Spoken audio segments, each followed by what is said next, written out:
കേരളത്തിൽ സാമ്പത്തിക കാര്യങ്ങളിൽ തുറന്ന ആശയവിനിമയമായ ഇന്ററാക്റ്റീവ് പ്രോഗ്രാം വാല്യൂ പ്ലസ്. ഇന്ന് മിനിസ്റ്ററാണ് നമ്മുടെ അതിഥി. സന്തോഷ് ജോർജ് കുളങ്ങരയാണ് ഇന്നത്തെ വാല്യൂ പ്ലസിന്റെ അതിഥി. ഇന്ന് ധനമന്ത്രിയാണ് വാല്യൂ പ്ലസിന്റെ അതിഥി. ലക്ഷ്യം ജീവിതത്തിന്റെ ഓരോ മേഖലകളിലും ക്രിയാത്മകമായ വികസനത്തിനായുള്ള ആശയവിനിമയങ്ങളാണ് ഈ പ്രോഗ്രാമിലൂടെ ലക്ഷ്യമിടുന്നത്. വാല്യൂ പ്ലസ് എന്ന പ്രോഗ്രാമിൻ്റെ ഒരു കോൺസെപ്റ്റ് വന്നപ്പോൾ തന്നെ ഞങ്ങൾക്ക് ചില നിർബന്ധങ്ങളുണ്ടായിരുന്നു. അതായത് നമ്മുടെ മുന്നിലിരിക്കുന്ന ഗസ്റ്റിനെ അൺകംഫർട്ടബിൾ ആക്കുന്ന ഒരു ചോദ്യം പോലും വാല്യൂ പ്ലസിന് ഉണ്ടാകാൻ പാടില്ല.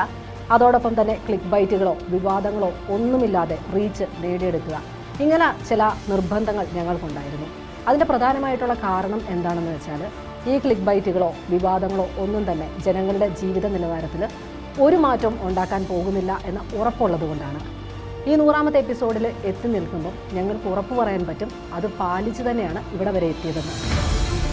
അതിഥികൾ വരുന്ന ഓരോ അതിഥിയുടെയും മേഖലകളിലുള്ള അനുഭവ പരിചയവും വിവേകവും അവർ പങ്കുവച്ചപ്പോൾ അത് കേൾക്കാൻ ഒരു വിഭാഗമുണ്ടായി. വാല്യൂ പ്ലസ് തുടങ്ങിയ ആദ്യത്തെ എപ്പിസോഡുകളിലൊന്നിലാണ് ഞാൻ വന്നത്. അപ്പോൾ എനിക്കും വലിയ നിശ്ചയം ഉണ്ടായിരുന്നില്ല എന്താണ് ഈ പരിപാടി കൊണ്ട് ചാനൽ ഉദ്ദേശിക്കുന്നതെന്ന്. പക്ഷേ ചോദ്യങ്ങൾ വന്നു തുടങ്ങിക്കഴിഞ്ഞപ്പോൾ ഒന്ന് മനസ്സിലായി, ഇത് കേരളത്തിൻ്റെ ഭാവിക്ക് വേണ്ടി, ഭാവിയെ സ്വപ്നം കാണാൻ വേണ്ടി, അത് അടുത്ത തലമുറയിലേക്ക് പ്രചോദനമായിട്ട് പടരാൻ വേണ്ടി ആസൂത്രണം ചെയ്തൊരു പരിപാടിയാണ് എനിക്ക് മനസ്സിലായി. അതുകൊണ്ട് തന്നെ എൻ്റെ വികസന സ്വപ്നങ്ങളൊക്കെ എനിക്കവിടെ പങ്കുവയ്ക്കാൻ പറ്റി. കേരളം നാളെ എങ്ങനെയാവണം, മറ്റ് ലോകരാജ്യങ്ങൾ എങ്ങനെയാണ് നമുക്ക് മുമ്പേ കുതിച്ച് മുന്നോട്ടെത്തിയത്, കേരളം പോലുള്ള പ്രദേശങ്ങൾ എങ്ങനെയാണ് സാധ്യതകളെ പ്രയോജനപ്പെടുത്തുന്നത്, ഇതൊക്കെ പങ്കുവയ്ക്കാൻ എനിക്ക് അവസരം കിട്ടി. അത് ലക്ഷക്കണക്കിന് ആളുകളിലേക്ക് എത്തി.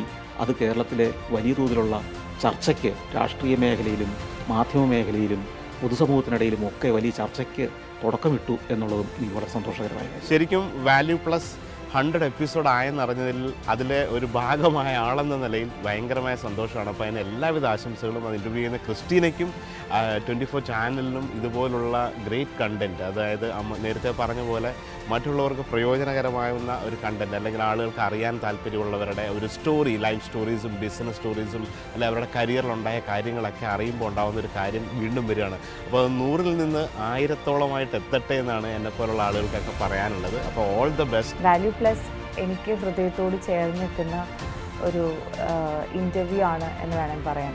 ഇനിയും വ്യത്യസ്തങ്ങളായ, അതേസമയം വളരെ സോഷ്യലി റിലവൻ്റ് ആയിട്ടുള്ള വിഷയങ്ങളുമായി വളരെ പോസിറ്റീവായിട്ടുള്ള ഒരു ഔട്ട്ലുക്ക് സമൂഹത്തിന് പകർന്നു കൊടുക്കുവാൻ നിങ്ങൾക്ക് കഴിയാറാകട്ടെ എന്ന് ആശംസിക്കുന്നു. പ്രേക്ഷകർ യുവാക്കളാണ് ഈ പരിപാടിയുടെ പ്രധാന പ്രേക്ഷകർ. കേരളത്തിൽ ക്രിയാത്മകമായ ഒരു സംരംഭക സംസ്കാരം കൊണ്ടുവരുന്നതിനോടൊപ്പം വ്യക്തിഗത വരുമാനം ഏത് രീതിയിൽ വിനിയോഗിക്കണം, സാമ്പത്തിക പ്രതിസന്ധികളെ എങ്ങനെ നേരിടണം, ബിസിനസ് ആരംഭിക്കുമ്പോൾ ശ്രദ്ധിക്കേണ്ടത് എന്തൊക്കെ തുടങ്ങി നിരവധി വിഷയങ്ങൾ ചർച്ച ചെയ്ത ഈ പ്രോഗ്രാമിൽ 1 മില്യണിലേറെ പേർ കണ്ട എപ്പിസോഡുകളുണ്ട്. കോടിക്കണക്കിന് പേർ കണ്ട റീലുകളും ഇതിന്റെ പ്രത്യേകതയാണ്. 24 വാല്യൂ പ്ലസിന്റെ ഒരു പ്രത്യേകത, ഇതൊരു കൺസ്ട്രക്റ്റീവ് ആയിട്ടുള്ള പ്രോഗ്രാമാണ്.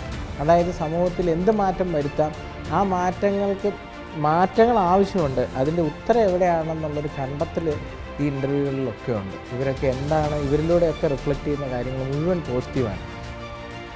യാത്ര വിജയകരമായ 100 എപ്പിസോഡുകളിലൂടെ സാമ്പത്തിക ഭദ്രതയുടെയും സാമ്പത്തിക നിയന്ത്രണത്തിന്റെയും ക്രിയാത്മകമായ ആശയങ്ങളുടെയും പുതിയ വാതായനം തുറന്നിടുകയായിരുന്നു വാല്യൂ പ്ലസ്. വാല്യൂ പ്ലസിലൂടെ കൈമാറിയ അനുഭവങ്ങളിൽ നിന്നും അറിവിൽ നിന്നും പുതിയൊരു ജീവിതരേഖയിലൂടെ നമ്മുടെ സമൂഹം മുന്നേറുമെന്നതിൽ യാതൊരു സംശയവുമില്ല. 100 എപ്പിസോഡുകൾ കൊണ്ട് ചരിത്രമെഴുതിയ വാല്യൂ പ്ലസ് വരും എപ്പിസോഡുകളിലൂടെ അതിന്റെ ജൈത്രയാത്ര തുടരുകയാണ്. നമസ്കാരം. പ്രതിസന്ധികൾ വരുമ്പോൾ പ്രശ്നമേ നിനക്ക് മനോഹരമായ ഒരു പരിഹാരമുണ്ടെന്ന് ചിന്തിക്കാനാകണം. അങ്ങനെ വരുമ്പോൾ പുഞ്ചിരിയോടെയും ശാന്തതയോടെയും ക്രിയാത്മകമായും അതിനെ നേരിടാനാകും.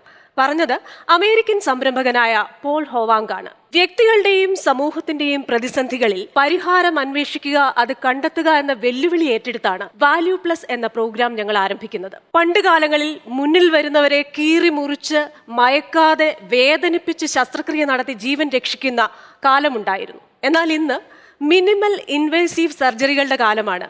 ഒരു മുറിവുണ്ടെന്ന് പോലും തോന്നാതെ, ചോര പൊടിയാതെ വേദനാരഹിതമായ ചികിത്സ സാധ്യമാണ്. വാല്യൂ പ്ലസിന്റെയും രീതി അതുതന്നെയാണ്. നമ്മുടെ മുന്നിൽ വരുന്ന അതിഥികളെ മുറിവേൽപ്പിക്കാതെ അവരുടെ മികവിൽ നിന്ന് ഏറ്റവും ഗുണകരമായത് തെരഞ്ഞെടുത്ത് പ്രേക്ഷകർക്ക് നൽകുക.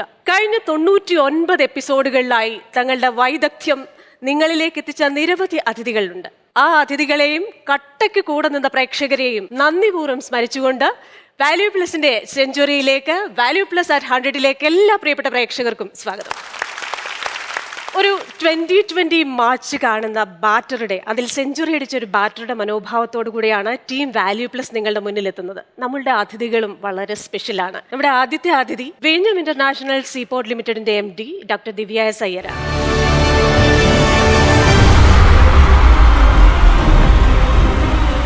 പ്രതീക്ഷകളുടെ കടൽക്കരയിൽ സ്വപ്നങ്ങളുടെ തുറമുഖം തുറക്കുമ്പോൾ അവിടെ ദിവ്യ എസ് അയ്യർ എന്ന പരിചയസമ്പന്നയായ ഭരണമേധാവിയുടെ പുഞ്ചിരിയുണ്ട്.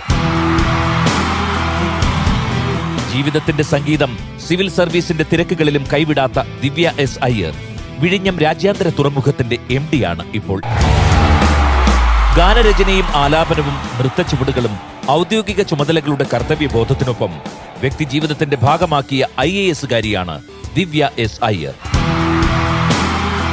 കോവിഡ് പ്രതിരോധ പ്രവർത്തനങ്ങളിൽ പ്രകടമാക്കിയ മികവിലൂടെ കേരള ഇൻസൈഡറിന്റെ സാമൂഹ്യ സ്വാധീനമുള്ള വ്യക്തികളുടെ പട്ടികയിലും ഇടം നേടി പാട്ടുകാരി കൂടിയായ ഈ ഭരണമേധാവി വാല്യൂ പ്ലസ് 100 എപ്പിസോഡ് സെലിബ്രേഷന്റെ ഈ അഭിമാന വേദിയിലേക്ക് ആദരവോടെ സ്വാഗതം ഡോക്ടർ ദിവ്യ എസ് അയ്യർ. അടുത്തത് മുൻ നിയമസഭാ സാമാജികനും യൂത്ത് കോൺഗ്രസിന്റെ വൈബ്രന്റ് ആയ ലീഡറുമായ KS ശബരിനാഥൻ.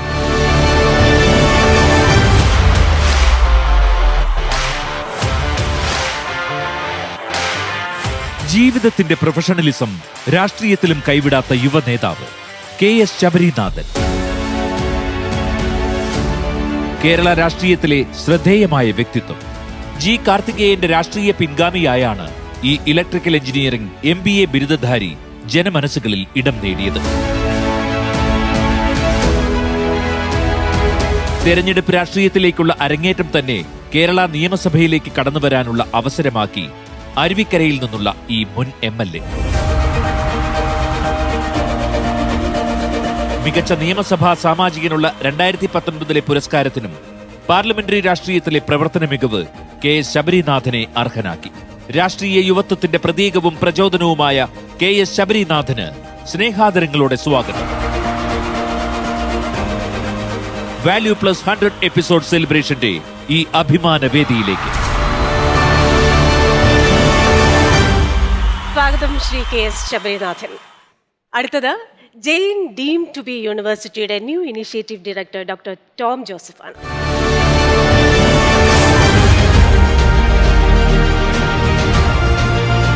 ഭാവി തലമുറയുടെ വിദ്യാഭ്യാസ സ്വപ്നങ്ങളിൽ സ്വന്തം കർമ്മരംഗത്തിന്റെ പ്രകാശം പരത്തുകയാണ് doctor Tom M Joseph. JMD2B യൂണിവേഴ്സിറ്റിയുടെ ഡയറക്ടർ പദവിയിൽ നമ്മുടെ നാടിന്റെ വിദ്യാഭ്യാസ മുന്നേറ്റങ്ങൾക്ക് വിജയവീഥി ഒരുക്കുകയാണ് ടോം M ജോസഫ്. ഇന്ത്യയിൽ ജെയിൻ യൂണിവേഴ്സിറ്റിയുടെ ന്യൂ ഇനീഷ്യേറ്റീവ് ഡയറക്ടർ എന്ന നിലയിൽ തിരക്കുകളിൽ മുഴുകുമ്പോഴും നാടിന്റെ നന്മയ്ക്ക് നല്ല അവസരങ്ങൾ ഒരുക്കാൻ ഈ സംരംഭകൻ മടിച്ചു നിൽക്കാറില്ല. ഇന്റർനാഷണൽ സ്കിൽ ഡെവലപ്മെന്റ് കോർപ്പറേഷന്റെ സ്ഥാപകരിൽ ഒരാളെന്ന നിലയിലും ശ്രദ്ധേയനാണ് ടോം M ജോസഫ്. ഇന്ത്യയിലും വിദേശത്തുമായി ട്രെയിനിംഗ് ഇൻഡസ്ട്രിയുടെ സീനിയർ ലീഡർഷിപ്പ് ടീമിലെ പതിറ്റാണ്ടുകൾ പിന്നിടുന്ന അനുഭവ പരിചയത്തിന്റെ പിൻബലവുമുണ്ട് ടോം M ജോസഫിന്റെ ചിന്തകളിലും പ്രവർത്തികളിലും. നിരവധി വിദ്യാഭ്യാസ സ്റ്റാർട്ടപ്പുകളുടെ നിക്ഷേപകനുമാണ് Tom M Joseph. Value plus 100 episode സെലിബ്രേഷന്റെ ഈ അഭിമാന വേദിയിലേക്ക് സ്നേഹാദരങ്ങളോടെ സ്വാഗതം ടോം M ജോസഫ്. സ്വാഗതം doctor Tom M Joseph. Thank you. Fresh to home co ഫൗണ്ടറും COOയുമായ മാത്യു ജോസഫാണ്.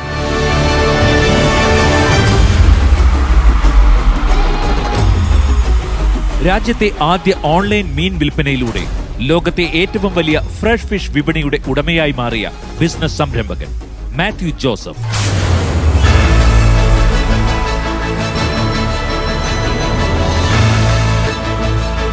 കൈതപ്പുഴ കായലോരത്തെ വീട്ടിൽ നിന്നും മാത്യു ജോസഫ് ചുവടുവെച്ചത് ലോക വിപണിയിൽ തന്നെ വിസ്മയമായ പച്ചമീൻ വിൽപ്പനയുടെ പണക്കിലുക്കത്തിലേക്ക്. മത്സ്യവിപണിയുടെ അനന്ത സാധ്യതകൾ ഈ ചേർത്തലക്കാരൻ തിരിച്ചറിഞ്ഞത് ഭാര്യ ലില്ലമ്മയുമായി നടത്തിയ ഒരു സ്വകാര്യ സംഭാഷണത്തിനൊടുവിൽ.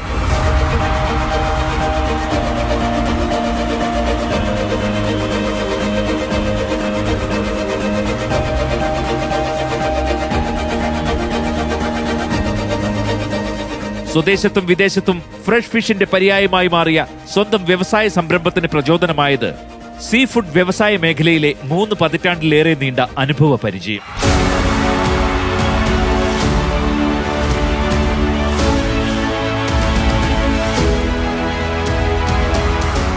ആദരവോടെ സ്വാഗതം വാല്യൂ പ്ലസ് 100 എപ്പിസോഡ് സെലിബ്രേഷന്റെ അഭിമാന വേദിയിലേക്ക് ഫ്രഷ് ടു ഹോം സഹസ്ഥാപകനും ചീഫ് ഓപ്പറേറ്റിംഗ് ഓഫീസറുമായ മാത്യു ജോസഫിന് സ്വാഗതം ശ്രീ മാത്യു ജോസഫ്. ഇൻഫ്ലുവൻസറും സംരംഭകനും നിക്ഷേപകനുമായ ഷാരിഖ് ഷംസുദ്ദീൻ.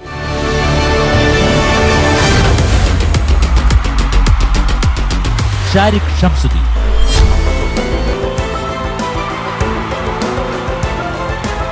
സമ്പന്നരുടെ സ്വപ്നങ്ങളിൽ മാത്രം ഒതുങ്ങിയ ഹൈ റിട്ടേൺ നിക്ഷേപാവസരങ്ങൾ സാധാരണക്കാർക്കും യാഥാർത്ഥ്യമാക്കിയ സാമ്പത്തിക സ്ഥിരതയുടെ യുവത്വമാണ് ഷാരിഖ് ഷംസുദ്ദീൻ.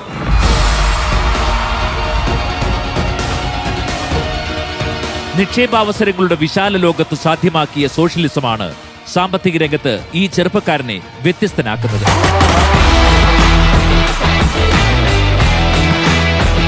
ജാംഷഡ്പൂർ NITയിൽ നിന്നും വിവിധ മേഖലകളിൽ കഴിവ് തെളിയിച്ച ഷാരിഖ് ഷംസുദ്ദീൻ കഴിഞ്ഞ വർഷം ഇന്ത്യൻ ഡെറിവേറ്റീവ് വിപണിയിൽ നിന്നും സ്വന്തമാക്കിയത് അധിക വരുമാനത്തിന്റെ 2 കോടി തിളക്കം. ഓഹരി വിപണിയെയും ട്രേഡിംഗിനെയും കുറിച്ച് സാധാരണക്കാരുടെ ഭാഷയിൽ യൂട്യൂബിൽ യുവാക്കളുമായി സംവദിക്കുന്ന ഷാരിഖ് ഷംസുദ്ദീന് മലയാളം ചാനലിൽ മാത്രം 1.4 മില്യൺ സബ്സ്ക്രൈബേഴ്സിന്റെ പിന്തുടർച്ചയുമുണ്ട്.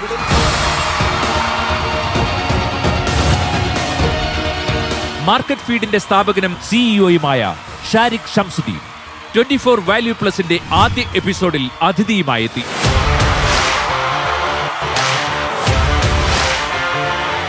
ആദരവോടെ സ്വാഗതം ഷാരിഖ് ഷംസുദ്ദീന് വാല്യൂ പ്ലസ് 100 എപ്പിസോഡ് സെലിബ്രേഷന്റെ ഈ അഭിമാന വേദിയിലേക്ക്. വെൽക്കം ഷാരിഖ്. ഈ പ്രമുഖരായ പാനലിസ്റ്റുകളോടൊപ്പം നമ്മളോടൊപ്പം ചില യുവാക്കളുമുണ്ട്. ഏറെ ആർജവത്തോടെ അവനാഴിയിൽ നിറയെ ചോദ്യങ്ങളുമായി അവരെത്തിയിരിക്കുകയാണ്. 3 പ്രമുഖ കലാലയങ്ങളിൽ നിന്നുള്ള വിദ്യാർത്ഥികളാണിവർ. 1 കോൺസ്പി academy of management studies Pappanamcode, 2 Thiruvananthapuram engineering college, 3 DCS മാറ്റ് കഴക്കൂട്ടം. ഏറെ സന്തോഷത്തോടുകൂടി നിങ്ങളെ ഈ വേദിയിലേക്ക് സ്വാഗതം ചെയ്യുന്നു. നമ്മുടെ ഈ ചർച്ചയുടെ ലക്ഷ്യം കേരളത്തിന്റെ ഭാവി എന്താകും, ഇവരെ പോലെയുള്ള യങ്സ്റ്റേഴ്സ് കേരളത്തിനായി എന്ത് കോൺട്രിബ്യൂട്ട് ചെയ്യണം, ഇവർക്കുള്ള ആശങ്കകളും സംശയങ്ങളും എന്തൊക്കെ, അതിനൊക്കെ നമ്മുടെ പ്രമുഖരായ പാനലിസ്റ്റുകൾ മറുപടി നൽകും. ഈ മറുപടികളിലേക്കൊക്കെ പോകും മുമ്പ് നമ്മുടെ ആദ്യ എപ്പിസോഡുകളിലെ ഒരു ഗസ്റ്റ് ആയിരുന്ന ശ്രീ സന്തോഷ് ജോർജ് കുളങ്ങരയ്ക്ക് ചിലത് പറയാനുണ്ട്. നമുക്ക് എന്താണെന്ന് നോക്കാം. ഞാൻ ലോകത്തിലെ പല രാജ്യങ്ങൾ സഞ്ചാരത്തിലൂടെ കാണിക്കുമ്പോൾ ആളുകൾ എത്ര ഗംഭീര രാജ്യം, അവിടുത്തെ ഭരണാധികാരികളെ കണ്ടുപിടിക്കണം, അവിടുത്തെ മാറ്റങ്ങൾ അനുകരണീയമാണ് എന്നൊക്കെ പറയാറുണ്ട്.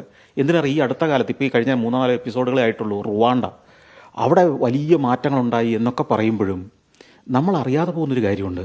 അവിടെ മാറ്റമുണ്ടായെങ്കിൽ അതിൻ്റെ പ്രധാന കാരണക്കാർ ഭരണരംഗത്തുള്ളവർ മാത്രമല്ല, അവിടുത്തെ പൊതുസമൂഹവും മാധ്യമങ്ങളും കൂടെ ചേർന്നവരാ.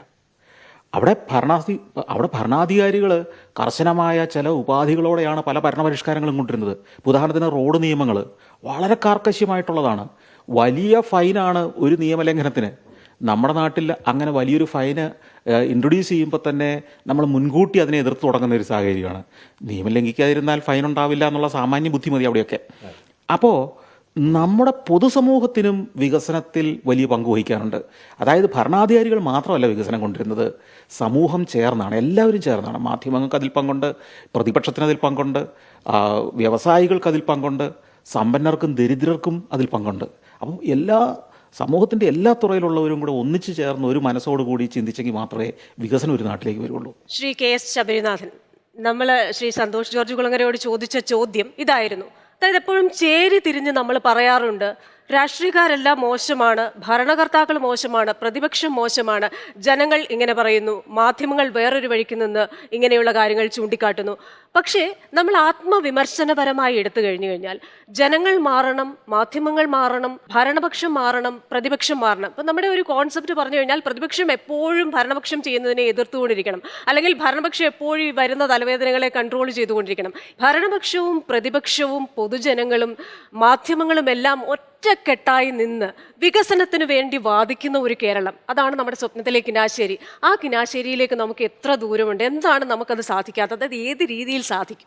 ഈ ഒരു ചോദ്യത്തിന് മറുപടി പറയുമ്പോൾ നമ്മൾ വികസനം എന്ന് പറയുന്നത് എന്താണെന്നുള്ള ഒരു ബേസിക് ചോദ്യം ഞാൻ എന്നോട് തന്നെ ചോദിക്കുകയാണ്. ഒന്ന്, നമ്മൾ വെളിയിൽ കാണുന്നത് തീർച്ചയായിട്ടുമുള്ള ഒരു ഇക്കണോമിക് ഗ്രോത്തും അതിനോടൊപ്പം ഏറ്റവും സാധാരണക്കാർക്കുള്ള ഒരു സോഷ്യൽ സ്റ്റെബിലിറ്റിയും ഒരുമിച്ച് വേണമെന്ന് വിശ്വസിക്കുന്ന ഒരാളാണ് ഞാൻ. കേരളത്തിൽ കാലങ്ങളായി നമുക്കൊരു എംഫസിസ് കൂടുതൽ ഉണ്ടായിട്ടുള്ളത് നമ്മുടെ ഹ്യൂമൻ ഡെവലപ്മെൻറ്റ് ഇൻഡിക്കേറ്റേഴ്സിന്, വിദ്യാഭ്യാസമാവട്ടെ, എഡ്യൂക്കേഷൻ ആവട്ടെ, നമ്മുടെ ഹെൽത്ത് ആകട്ടെ.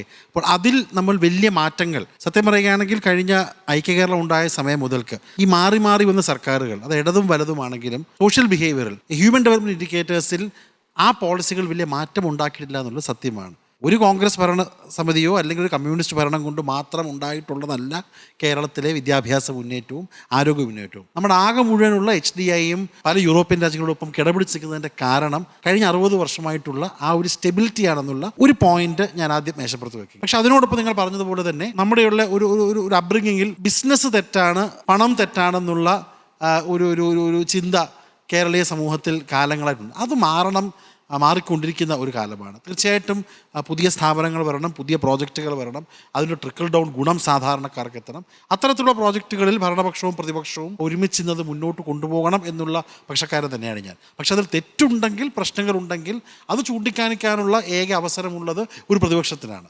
അപ്പോൾ അത് തീർച്ചയായിട്ടും ചെയ്തുകൊണ്ട് വളരെ കൺസ്ട്രക്റ്റീവായിട്ടുള്ള, പ്രതിപക്ഷ നേതാവ് അടക്കമുള്ള ആളുകൾ എപ്പോഴും പറയുന്നത് വളരെ കൺസ്ട്രക്റ്റീവായിട്ടുള്ള ഒരു ക്രിറ്റിസിസമായിട്ടാണ് നമ്മൾ മുന്നോട്ട് പോകുന്നത്. കേരളത്തിനുള്ള സാധ്യതകൾ ഉപയോഗിച്ചുകൊണ്ട് മറ്റ് സ്ഥലങ്ങളെ കോപ്പി അടിക്കാതെ നമ്മളുടെ വൈവിധ്യങ്ങൾ, നമ്മൾ ഇത്രയും കാലം ഉണ്ടാക്കിയിട്ടുള്ള ഹ്യൂമൻ ഡെവലപ്മെൻറ്റ് ഇൻഡിക്കേറ്റേഴ്സുള്ള ഇൻവെസ്റ്റ്മെൻറ്റിൽ നിന്നുകൊണ്ട് തന്നെ നമുക്ക് മുന്നോട്ട് പോകണമെന്നുള്ള അഭിപ്രായക്കാരാണ് ഞാൻ. ഒരു പോയിന്റും എനിക്കുള്ളത്, നമ്മൾ കേരളത്തിൽ മാത്രം ഉള്ള ആളുകൾ ഒതുങ്ങി നിൽക്കരുത്.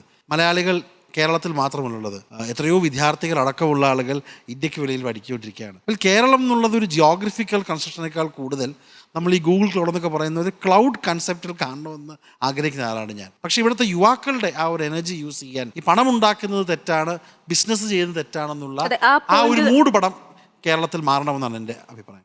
അതെ, ആ പോയിന്റ് തന്നെയാണ് ഞാൻ വീണ്ടും ചോദിക്കാൻ വന്നത്. കാരണം ഈ പറഞ്ഞതുപോലെ ബിസിനസ് എന്ന് പറയുന്നത് എന്തൊക്കെയോ കുൽസിത മാർഗങ്ങളിൽ കൂടെ പണം ഉണ്ടാക്കുന്ന ഒന്നാണ്. ആ പണം ഉണ്ടാക്കുന്നത് തന്നെ തെറ്റാണ്. കാരണം നമ്മൾ കുഞ്ഞുങ്ങളെ പഠിപ്പിക്കുന്നത് നമുക്ക് ലളിത ജീവിതം വേണം, പണം ഇന്ന് വരും നാളെ പോകും എന്നൊക്കെ പറഞ്ഞിട്ടാണ് പഠിപ്പിക്കുന്നത്. അതുകൊണ്ട് തന്നെ കാശുള്ളവരെന്തോ തെറ്റുകാരാണ് എന്നൊരു ബോധം, കാശുണ്ടാക്കേണ്ട ആവശ്യമില്ല. പക്ഷേ നമ്മുടെ അച്ഛൻ, അമ്മ, അല്ലെങ്കിൽ സഹോദരൻ, സഹോദരി, ഒരു സുഹൃത്ത് പെട്ടെന്ന് ഒരു ആക്സിഡന്റ് ഉണ്ടായ ഒരു ഹോസ്പിറ്റലിൽ ചെന്നു. ആ ഹോസ്പിറ്റലിൽ ചെന്ന് അടിയന്തരമായ ഒരു സർജറി വേണം. ആ സർജറിക്ക് ബില്ല് കാണിക്കുമ്പോൾ ആ ബില്ല് നിങ്ങൾ പേ ചെയ്തെങ്കിൽ മാത്രമാണ് നിങ്ങൾക്ക് ആ ജീവൻ രക്ഷിക്കാനാകുക. അവിടെ നമുക്ക് ഈ പറയുന്ന തത്വശാസ്ത്രം ഒന്നും വിലപ്പോവുകയില്ല. അതുകൊണ്ട് തന്നെ നമുക്കൊരു സംരംഭകത്വ സംസ്കാരം, അതിന് ഏറ്റവും തിരിച്ചടിയായി നിൽക്കുന്നതിൽ ഒന്നല്ലേ ഇത്തരത്തിലൊരു അവബോധം കുഞ്ഞുങ്ങളിൽ നമ്മൾ വളർത്തുന്നത്. രണ്ടു തരത്തിൽ കാണാം. എന്നിരുന്നാലും ഈ പണം ഉണ്ടാക്കുന്നത് തെറ്റാണെന്നുള്ള ഒരു കൺസ്ട്രക്റ്റ് മലയാളി ലൈഫിലുണ്ട്. അത് മാറണം. അതിനോടൊപ്പം പണം ഉണ്ടാക്കുവാനുള്ള കൂടുതൽ റവന്യൂസ്, ഇപ്പോൾ എല്ലാ ബിസിനസ്സുകാരും കള്ളന്മാരാണ്, കൊള്ളക്കാരാണെന്നുള്ള ആ ഒരു പരിപ്രേക്ഷ മാറേണ്ടതുണ്ട്.